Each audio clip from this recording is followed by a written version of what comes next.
क्या आप वजन कम करने की कोशिश कर रहे हैं लेकिन रिजल्ट नहीं मिल रहा? कहीं आप वो 5 गलतियां तो नहीं कर रहे हैं जो आपका फैट लॉस रोक रही हैं? अगर आप उन लोगों में से हैं जो रेगुलर एक्सरसाइज कर रहे हैं, डाइटिंग कर रहे हैं, लेकिन फिर भी वेट लॉस नहीं हो रहा है, तो ये वीडियो आपके लिए है। मैं हूं परवेश कुमार और मैं पिछले कई सालों से योगा कर रहा हूं और योगा करवा रहा हूं। मैंने भी अपना वेट 100 kg से 85 kg किया है और मैंने ये 5 मिस्टेक्स को अवॉइड किया, जिसकी वजह से मुझे बहुत अच्छा रिजल्ट मिला। तो चलिए अब शुरू करते हैं कि वो 5 मिस्टेक्स कौन कौन सी हैं जिनको आपने अवॉइड करना है। Mistake number 1, unrealistic expectations. हम अपने आप से वेट लॉस जर्नी में अनरियलिस्टिक एक्सपेक्टेशंस रखना शुरू कर देते हैं, जैसे 1 वीक में 5 kg वेट रिड्यूस होना या फिर 1 मंथ में 20 kg वेट रिड्यूस होना, जो कि अनरियलिस्टिक होता है। आप रियलिटी में इतना वेट लॉस एक साथ नहीं कर सकते, अगर करोगे भी तो वो आपकी हेल्थ को नुकसान करेगा। तो अनरियलिस्टिक एक्सपेक्टेशंस ना रखें, जो रियलिस्टिक एक्सपेक्टेशंस हैं सिर्फ वो ही रखें। नहीं तो क्या होगा, आप बड़े एफर्ट लगाओगे, बहुत कोशिश करोगे, बड़ी सारी डाइटिंग करोगे, बहुत ज़्यादा जिम जाओगे, एक्सरसाइज करोगे, योगा करोगे, लेकिन आपको रिजल्ट जब नहीं मिलेगा तो वही चीज़ें प्रेस कर देंगी आपको। आप स्ट्रेस में जाओगे और उल्टा फिर आप क्या कर दोगे, वेट लॉस की जर्नी को अपनी बंद कर दोगे। आप कहोगे मेरा वेट लॉस हो ही नहीं सकता, जबकि ऐसा नहीं है। सिर्फ आपने क्या करना है, रियलिस्टिक एक्सपेक्टेशन रखनी है।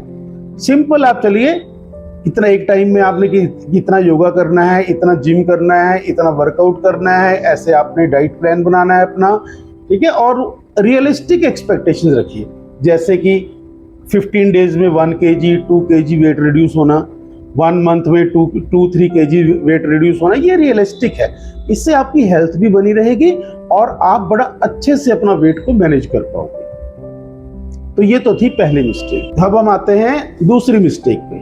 दूसरी मिस्टेक है आपकी एक्सट्रीम डाइटिंग। कई बार हम सोचते हैं कि वेट लॉस करने के लिए, वेट रिड्यूस करने के लिए एक्सट्रीम डाइटिंग ही सबसे बढ़िया तरीका है, जो कि बिल्कुल गलत है। देखिए, एक्सट्रीम डाइटिंग जब आप करोगे तो उससे होगा क्या, आपका मेटाबॉलिज्म स्लो हो जाएगा। मेटाबॉलिज्म स्लो होने से क्या होगा, आप थका थका महसूस करोगे, आप में एनर्जी नहीं रहेगी। और सबसे इंपॉर्टेंट चीज, वेट रिड्यूस करने के लिए जो कैलोरीज आपको बर्न होनी चाहिए, वो कैलोरीज आपकी बर्न होनी बंद हो जाएंगी। तो होगा क्या, आप तो डाइटिंग में भी हैं, सफर भी कर रहे हैं, लेकिन फिर भी आपका वेट रिड्यूस नहीं हो रहा। अब करना क्या है, आपने बैलेंस्ड डाइट लेनी है। बैलेंस डाइट का मतलब क्या हो गया, ऐसा नहीं है कि आपने मॉर्निंग का अपना नाश्ता जो है, ब्रेकफास्ट जो है वो स्किप करना है, नहीं। आप उसकी जगह स्प्राउट्स ले लो, ठीक है। आप उसको रिप्लेस करो एक हेल्दी मील के साथ, ना कि आप डाइटिंग पे जाओ कि मैंने मॉर्निंग का नाश्ता करना ही नहीं है, मैं स्किप करूंगा। ऐसा नहीं होता। आपने क्या करना है, बैलेंस डाइट बनानी है। दोपहर को सैलेड ज़्यादा लो खाने में, शाम का खाना नॉर्मल रखो। इससे क्या होगा, आपका मेटाबॉलिज्म बूस्ट होगा। जब मेटाबॉलिज्म आपका बूस्ट होगा तो आप कई जो कैलोरीज हैं वो ज़्यादा बर्न होती हैं इस केस में। तो ये थी आपकी मिस्टेक नंबर 2, जिसको आपने अवॉइड करना है। एक्सट्रीम डाइटिंग आपने नहीं करनी। अब हम आते हैं थर्ड मिस्टेक पे। थर्ड मिस्टेक है इग्नोरिंग स्ट्रेंथ ट्रेनिंग। हम लोग क्या करते हैं, ज़्यादातर ट्रेडमिल यूज़ करते हैं, कार्डियो यूज़ करते हैं, स्कीपिंग करते हैं और नॉर्मल योगा करते हैं। इससे क्या होता है, इससे जो है आपकी मसल पावर नहीं बन पाती।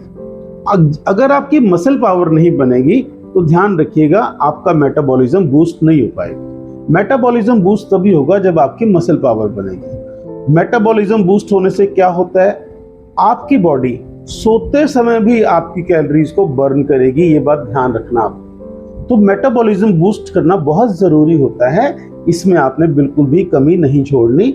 आप जिम जाते हो तो जिम में अच्छे से एक्सरसाइज करो जिसमें आपकी मसल बने।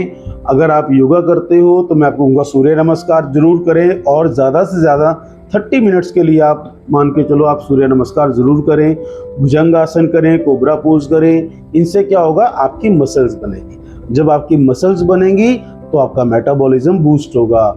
जब आपका मेटाबॉलिज्म बूस्ट होगा तो फिर क्या होगा, उससे आपकी ऑटोमेटिकली कैलोरीज बर्न होना शुरू हो जाएंगी। तो ध्यान रखें, थर्ड मिस्टेक को भी आपने अवॉइड करना है। फोर्थ मिस्टेक है आपकी lack of proper sleep and stress management. हम लोग अक्सर क्या करते हैं, प्रॉपर स्लीप नहीं लेते। जब प्रॉपर स्लीप हम नहीं लेते तो उसकी वजह से क्या होता है, कि हम लोगों की बॉडी जो है एक हार्मोन रिलीज करना शुरू कर देती है जिसको बोलते हैं कॉर्टिसोल। आपको क्रेविंग होनी शुरू हो जाती है और क्रेविंग भी होती है आपको शुगरी एंड फैटी फूड्स की, जिसकी वजह से क्या होता है आप शुगरी एंड फैटी फूड्स की तरफ जाते हो और उससे आपको क्या हो जाता है उल्टा वेट गेन होना शुरू हो जाता है, वेट रिड्यूस होने की जगह। इसके साथ साथ हमारे पास आता है स्ट्रेस मैनेजमेंट। आपने अपनी बॉडी को स्ट्रेस में नहीं आने देना किसी भी हालत में।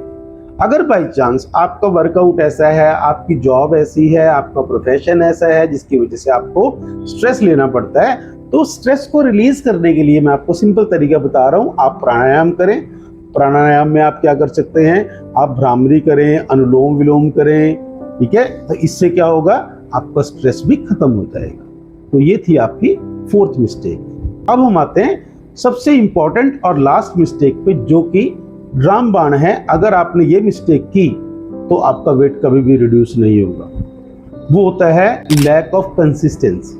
अब लैक ऑफ कंसिस्टेंसी में क्या होता है, अगर आपने सपोज करो एक वर्कआउट शुरू किया और आपने अपने लिए एक ऐसा टारगेट सेट कर लिया जो कि अचीवेबल ही नहीं है। मतलब आपने कहा मैं 5 घंटे जिम जाऊंगा, मैं सुबह शाम 2 घंटे सुबह जिम जाऊंगा, 2 घंटे शाम को जिम जाऊंगा, और प्रैक्टिकली आप उसको कर नहीं पाए। आप 3 दिन तो गए, 4th डे आप नहीं गए, 4 दिन आपने फिर स्किप कर दिया, फिर आप 3 दिन गए। इसी तरह से सपोज करो आपने योगा को चूज कर लिया। अब योगा में भी आपने क्या किया, 4 दिन योगा किया, 3 दिन योगा नहीं किया, ठीक है। तो इस तरह की अगर आप इनकंसिस्टेंट रूटीन पे चलेंगे तो वेट रिड्यूस कभी भी नहीं होगा। आप अपने लिए छोटे टारगेट सेट कर लो, लेकिन ऐसे टारगेट होने चाहिए जिनको आप अचीव करो, जिन पे आप कंसिस्टेंट रहो। याद रखिए, वेट लॉस करना जो है हमेशा स्प्रिंट नहीं रहा है, ये हमेशा एक मैराथन रही है, और ये आपकी लाइफस्टाइल को चेंज करने का तरीका है। आप सिर्फ वेट रिड्यूस नहीं करेंगे, आप अपनी ओवरऑल जो हेल्थ है उसके ऊपर वर्कआउट करेंगे। सिर्फ वेट रिड्यूस करना सफिशिएंट नहीं होता, आपका हेल्दी रहना भी सफिशिएंट होता है। तो ये चीज आपके लिए कैसे काउंट होनी चाहिए, ये चीज आपके लिए काउंट होनी चाहिए मैराथन की तरह, कि आप जो भी टारगेट बनाते हैं, आपके जैसी भी रूटीन है उसके हिसाब से टारगेट बनाओ। आपको कोई जरूरत नहीं है कि भी हाँ आप YouTube के ऊपर वीडियो देखो कि इसने 20 kg वेट रिड्यूस कर लिया, उसने 50 kg वेट रिड्यूस कर लिया। Not required. आप अपनी सुटेबिलिटी देखो कि आपके रूटीन में आप कितना कंसिस्टेंट रह सकते हो और वही टारगेट सेट करो। अब फॉर एग्जांपल आप कहते हो जी मैंने योगा करना है, तो मैं आपको बेस्ट गाइड कर सकता हूँ योगा में। आप सूर्य नमस्कार करो, आप 15 मिनट कर सकते हो रोज। सपोज आप 15 मिनट का टाइम है आपकी रूटीन में जो आप एक्स्ट्रा निकाल सकते हो, तो 15 मिनट आप करो, लेकिन सूर्य नमस्कार 15 मिनट फिर आप रेगुलर करो। और मैं तो आपको बेस्ट गाइड करूंगा कि आप 30 मिनट्स के लिए सूर्य नमस्कार से शुरू करो, फिर देखना आप रिजल्ट कितने अच्छे आने शुरू हो जाएंगे। तो आपके लिए ये 5 मिस्टेक्स ऐसी हैं, अगर आप इनको अवॉइड करते हो तो आपकी जो फैट लॉस जर्नी है, जिसको मैं मैराथन कह रहा हूं, नॉट ए स्प्रिंट, वो आपको आने वाले टाइम में बहुत अच्छा रिजल्ट देगी और आपका लाइफस्टाइल ही चेंज हो जाएगा ऑटोमेटिकली। आप तो शुगरी आइटम्स हैं, जो आपके ऑयली फूड्स हैं, जो जंक फूड है, अपने आप आपका मन उनको यूज करने का नहीं करेगा, वो ऑटोमेटिकली हो जाएगा। ये चीजें थी हमारे पास आज 5 मिस्टेक्स।